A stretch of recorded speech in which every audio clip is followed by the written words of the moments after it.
नमस्कार, news fest में आपका बहुत बहुत स्वागत है। साथियों, सबसे पहले धनतेरस की आपको बहुत बहुत शुभकामनाएं। न्यूज़ फेस्ट परिवार की ओर से धनतेरस की बहुत बहुत शुभकामनाएं। साथियों, दीपावली सामने है और दीपावली पर एक आग्रह करना चाहते हैं। एक कार्यक्रम हम अगर इस कार्यक्रम को शुरुआत कर रहे हैं तो उसकी वजह सिर्फ ये है कि स्वदेशी, अगर भारत समृद्ध बनाना है तो हमें स्वदेशी को अपनाना होगा। हजारों लाखों परिवार जो दीपावली पर अपना व्यवसाय कर अपना दीपावली मनाते हैं, आपके छोटे से सहयोग से देश समृद्ध हो सकता है, आगे बढ़ सकता है।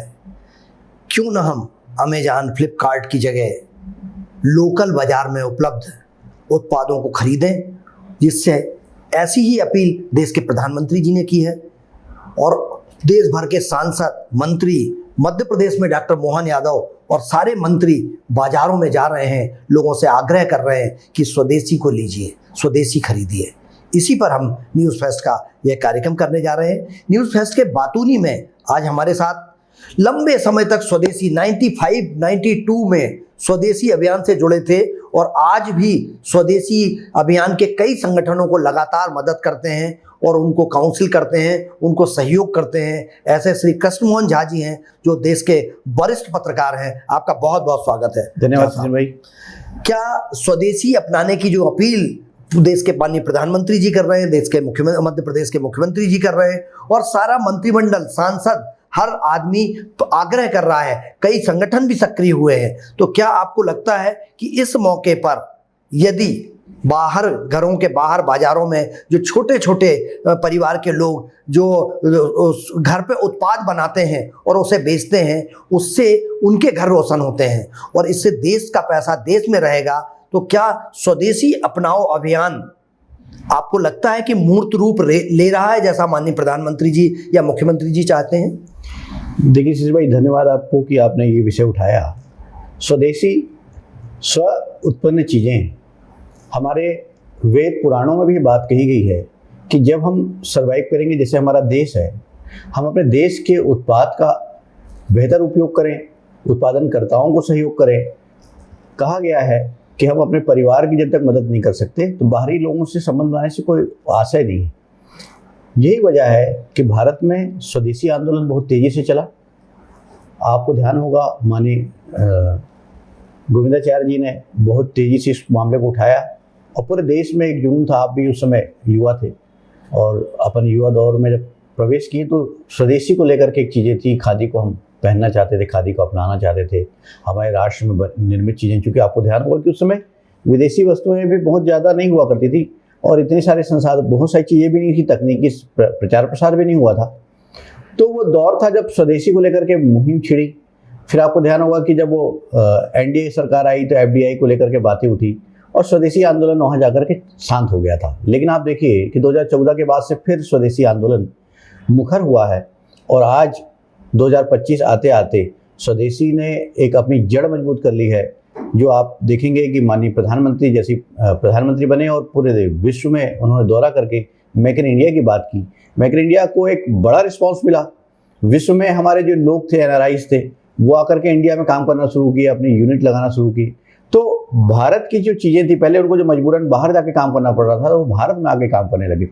तो आज आप देखिए कुल मिलाकर के जो हमारी स्थिति है, अब हम हर क्षेत्र में, यानी चिप से लेकर के प्लेन तक हम खुद बना रहे हैं। एक समय ऐसा था कि हमारे पास सुई बनाने तक की व्यवस्था नहीं थी। आज हम चीज़ों को व्यवस्थित करते जा रहे हैं। स्वदेशी उत्पाद, आज हमारे ब्रांड जो हैं विदेशों में बड़ी, आप देखिए कि जो विदेशों में धमक बनी हुई है और उसकी बहुत मांग है जी। हमारी चीज़ों की मांग, चाहे हमारे खाद्य पदार्थ हों, हमारे खाद्यान्न हो, हमारे वस्त्र हो, हमारी डिजाइनिंग हो, उसकी मांग वहाँ पे बहुत ज़बरदस्त है। लोग उसको आत्मसात कर रहे हैं क्योंकि अब हम अलग हैं। आप देखिए उनके पास तो चीज़ें ही नहीं है जी। भाई वेशभूषा देखिए, हमारे से रिच किसी की हो ही नहीं सकती जी। वेशभूषा हमारी जो थी उसको लोगों ने आत्मसात किया और वहाँ पहले कर, लेकिन अब एक अच्छी बात हुई है। आज आप देखिए भारत विश्व का सबसे बड़ा मार्केट है जी। आज विदेशी कंपनियां यहाँ आ गई हैं। आपने बहुत अच्छी बात की अपने कार्यक्रम की शुरुआत में कि फ्लिपकार्ट, अमेज़न और तमाम तरह के ऐसे प्लेटफॉर्म्स आ गए हैं। हमारी जो पूरी जो व्यवस्थाएं हुआ करती थी, हमारी जो घरेलू जो व्यवस्था थी, वो वस्तु विनिमय से चलती थी जी यानी आप देखिए कि धन का लेन देन बहुत कम होता था पुरातन समय में जी, लेकिन वस्तु विनिमय हुआ करता था। तो यानी एक वस्तु अगल बगल चलती रहती थी, चीजें हमारे घर की चीजें हम एक दूसरे को मदद करते थे जी। लेकिन योजनाबद्ध ढंग से विदेशी शक्तियां यहाँ आई, अपना भारत में आकर के अपने उत्पादन चीजों करी, अपनी टीम लगा ली। आज आप देखिए मंडी द्वीप पे बहुत सारी कंपनियां हैं जो विदेशी हैं जी। आज भी मैं आपको दावे से कहता हूं कि आज भी हमारा हस्तक्षेप नहीं है, हमारी सरकारों का हस्तक्षेप उन कंपनियों में नहीं है। वो कंपनियां आज भी काम कर रही हैं, अपने उत्पाद को धड़ल्ले से उत्पादित कर रही हैं और बेच रही हैं। आने वाले समय में मेरे को लगता है कि अगला कदम यह भी होना चाहिए कि जो लोग यहाँ विदेशी जो काम लगा रहे हैं यूनिट, तो उसमें 90% लोग हमारे हों, 90% लोग हमारे काम करें, भारतीय हों, और चीज़ें यही की चीज़ें हों, यहाँ यही निर्मित होना चाहिए जी। और आपने देखा कि एक माहौल मोदी जी ने पूरा देश में किया, स्वच्छता के बाद उन्होंने स्वदेशी को लेकर काम शुरू किया है, बहुत अच्छा है। लेकिन मैं ये मानता हूँ कि अभी भी कथनी और करनी में बहुत अंतर है। हमारे जो आज प्रश्न भी उठने लगा, अभी आपने देखा कि अभी महेंद्र सोलंकी देवास में एक प्रेस कॉन्फ्रेंस कर रहे थे, वहाँ प्रश्न उठ गया कि भाई विदेशी वस्तुओं का कौन उपयोग कर रहा है। तो हमको जो कथनी और करनी में समानता लानी पड़ेगी। हमको हमारी चीज़ों का, उन्हीं चीज़ों का उपयोग करें जो देश में निर्मित हो, प्रोत्साहित करें। और आपने बहुत अच्छी बात आज कही कि जो आज दिवाली का पर्व आने वाला है, जो छोटे छोटे आप देखिए कुम्हार होते हैं, दिए तैयार करते हैं, बत्ती बनती है, मूर्तियाँ बनती हैं, छोटी चीजें, लाइट्स होते हैं, आप देखिए फूल का मार्केट होता है, साज सज्जा का सामान है, सब चीजें जो है वो चलती हैं। आज ये ऑनलाइन मार्केट ने छोटे छोटे व्यापारियों को खत्म कर दिया है। आज उनके सामने 2 वक्त की रोटी की समस्या खड़ी हो गई है। एक बात और जहाँ साहब, चूंकि देश के माननीय प्रधानमंत्री जी और मध्य प्रदेश के मुख्यमंत्री डॉक्टर मोहन यादव ने made in India, make in India की बात की थी, मध्य प्रदेश में भी आपने जो एक बात की, बहुत सारी लघु उद्योग, कुटीर उद्योग लगभग खत्म होने की कगार पे थे। तो यदि आम जनता अपने आसपास की चीज़ों पे, एक बात आपने बहुत अच्छी की कि पहले वस्तु विनिमय जो होता था उससे आसपास की चीज़ों से ही काम होता था, समृद्धि आसपास ही रहती थी। आज हम अगर फ्लिपकार्ट पे बुलाते हैं, अमेजॉन से लेते हैं, वो पैसा बाहर जाता है। और भारत में अगर समृद्धि लाना है तो आप क्या कुटीर उद्योगों को भी बढ़ावा देने की दिशा में आगे चलना चाहिए हमको? बहुत अच्छा प्रश्न आपका आशीष भाई, और इस दिशा में काम शुरू हो गया है। स्वदेशी जागरण मंच विभिन्न प्रकल्पों के साथ स्वावलंबी भारत को लेकर काम कर रहा है। ये अच्छे संकेत हैं। पिछले 3-4 सालों में अच्छा हुआ, स्वदेशी मेले भी लगे, और आप देखिए कि सरकार ने भी स्वदेशी मेला लगाना शुरू किया है। तो स्वदेशी मेले लगने से एक जगह पे सारी चीज़ें मिलेगी। लेकिन मेरे को लगता है कि आपका ये प्रश्न बड़ा महत्वपूर्ण है। सरकार को अपने स्तर पे, चूंकि आप कथनी और करनी, मैंने आपसे कहा ना कि सरकार की मंशा तो है, लेकिन जो नीचे बैठा व्यक्ति, जो क्रियान्वयन एजेंसीज होती हैं, वो उसको वो करती हैं। मेरे को लगता है कि बड़े बड़े इन्वेस्टर मीट की जगह हमारी सरकारें कुटीर उद्योगों को, छोटे उद्योगों को बढ़ावा दे। जैसे मान लीजिए आज कोई काम मंडला का है, डिडोरी का है, या आपका मंदसौर में कोई चीज़ हो रही है, कोई नीमच में हो रही है, कोई सागर में कोई बहुत अच्छा। आपको ध्यान होगा कि बीड़ी उद्योग कितना बड़ा चलता था, बहुत बड़ा, यानी कितने वर्षों को लोगों को रोजगार मिलता था। तो कहीं ना कहीं हमें इन सब चीज़ों को, आज देखिए बहुत सारी यूनिट अर्थाभाव में बंद हो गई है। सरकार उनके बैंकों से बात करके, उनके कर्जों को माफ करके, या ऐसी कोई व्यवस्था दे, उनके सरलीकरण कर दे। क्योंकि आप देखिए एनपीए की बात आती है, तो यदि उनके एनपीए को कुछ उसमें राहत दे दे, तो ये चीज़ें हो सकती हैं। छोटी छोटी जगहों पे बड़े रोजगारों के अवसर निर्मित हो सकते हैं। हमें लगता है कि स्वदेशी के साथ साथ आपका जो प्रश्न है कि क्या कुटीर उद्योग हमारी रीढ़ है, हमारी मजबूत इकाइयां हैं। आज हम खड़े हुए हैं तो कुटीर उद्योगों के दम पे हुए हैं। तो बड़े बड़े उद्योग तो चले, आज आपको ध्यान होगा कि बीएचईएल आ गया, बीएसपी आ गया, या बीएनसी मिल आ गया, ये सब आए थे, एक दौर पे आए थे, लेकिन आज उन सब वो लगभग बंद प्राय स्थिति में खड़े हुए हैं। लेकिन आज जिंदा कौन सा रखा हुआ? छोटे उद्योग जिंदा रखे हुए हैं। तो हमें छोटे उद्योगों को, हमारे घरेलू इकाइयों को, क्योंकि हम हमेशा देखते हैं, एक बात और भी है कि घर का जोगड़ा आन गाँव को पूछ कहावत है। तो हम बाहरी आदमी को बुलाने में बहुत विश्वास करते हैं, लेकिन हम अपने यहाँ के व्यक्तियों को, हमारी चीज़ों को कैसे बेहतर बनाया जाए। हमारे यहाँ ये हर राज्य में एक इकाई बननी चाहिए जो छोटे उद्योग करने वाले लोगों को बुला करके उनकी समस्याओं का समाधान करे। एक सेल तैयार होना चाहिए जिसमें कुछ जनप्रतिनिधि हों, कुछ उसमें ब्यूरोक्रेट्स हों, कुछ सोशल वर्कर हों। ऐसी एक टीम होना चाहिए जो उनका त्वरित निराकरण करे। ऐसे में एक बड़ा रोजगार पूरे देश को मिल सकेगा और हम और कहीं बेहतर हो पाएंगे। हम अपनी मजबूती को और यानी आज हम अर्थव्यवस्था को और मजबूत कर पाएंगे। अच्छा, आप ये देखिए, ये ट्रम्प ने टैरिफ कार्ड लगाया जी, बढ़ाया, तो तब जाकर के फिर से एक बार स्वदेशी का बूम आया। तो हम तब क्यों जागे? राइट। हम क्यों जागे? जब टैरिफ की नौबत आ गई, टैरिफ बढ़ाने की बात आ गई, तो क्यों जाग रहे हैं हम आज अपनी चीजों को पहले से क्यों नहीं कर रहे हैं? कहीं ना कहीं हमारे कुछ कई लोगों के स्वार्थ निहित होते हैं बाहरी व्यक्तियों के साथ, तो उन स्वार्थों की पूर्ति की वजह से सब चीजें होती हैं। जी।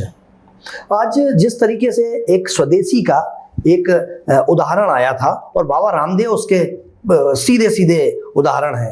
लोग बेस्ट प्राइस में जाने से अच्छा पतंजलि के उत्पाद खरीदने की कोशिश करते हैं और लोगों में बदलाव तो आया है। क्या आपको एक बात और हमारे दर्शक समझना चाहेंगे, चूंकि आपने लंबे समय तक स्वदेशी का जो अभियान से जुड़े रहे और अभी भी आप उसमें कहीं ना कहीं संपर्क में रहते हैं, क्या आपको लगता है कि सरकार, मैं भाषण देता हूं स्वदेशी अपनाइए लेकिन स्वयं स्वदेशी का अपनाता नहीं हूं, तो आपने एक शब्द इस्तेमाल किया था कथनी और करनी में अंतर, तो नीचे से तो हम अपेक्षा करते हैं, और यही बात जो एक माननीय सांसद महोदय से एक पत्रकार ने पूछ ली थी कि वो कब होगा जब आप भाषण देने वाले भी स्वदेशी का इस्तेमाल करने लगेंगे, क्योंकि ऊपर से बैठ के भाषण देना तो ठीक लगता है लेकिन आम आदमी उसको करे और ऊपर बैठे लोग ना करें, तो इसके लिए सरकार को पहल करना होगी।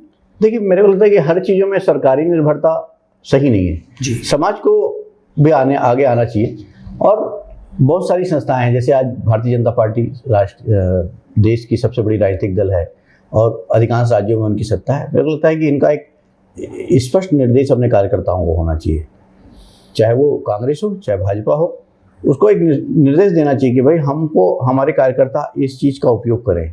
तो एक लंबा मैसेज आएगा आपके पास, देश के विश्व में सबसे बड़ी पार्टी आप हैं, देश में सबसे ज्यादा कार्यकर्ता आपके पास हैं, तो एक बड़ा मैसेज, एक बड़े मास के पास आपका मैसेज जाएगा। दूसरा, आप देखिए संघ जो है, राष्ट्रीय स्वयंसेवक संघ लगातार स्वदेशी को लेकर आंदोलन छेड़ रहा है। भारत में स्वदेशी की शुरुआत भी हुई है, आंदोलन की शुरुआत भी हुई है, तो कहीं ना कहीं उसके परोक्ष अपरोक्ष रूप से संघ का योगदान रहा। अभी देखिए, हमारे जो स्वदेशी जागरण मंच के प्रमुख हैं कश्मीरी लाल जी, मैंने उनका इंटरव्यू भी किया, उसमें स्वदेशी उतना बूम पे अभी नहीं आया था जो आंदोलन स्वावलंबी भारत के बाद, और जब से ये ट्रम्प की बात आई है तब से तो और तेजी से बढ़ रहा है। मेरे को लगता है कि ये कई बार जो दुर्घटनाएं होती हैं हमारे लिए बहुत अच्छे संकेतक होती हैं, तो ये एक अच्छा संकेत दे गई। ट्रम्प ने इस प्रकार की चीजें नहीं की होती तो आज हमारी स्थिति ऐसी नहीं होती। तो कुल मिलाकर के ये अच्छा संदेश गया है और लोग इसको आत्मसात करें, स्वदेशी अपनाएं, कथनी और करनी को एक रखें, तो हमें लगता है कि ज़्यादा बेहतर स्थिति में हम हो पाएंगे। बिल्कुल।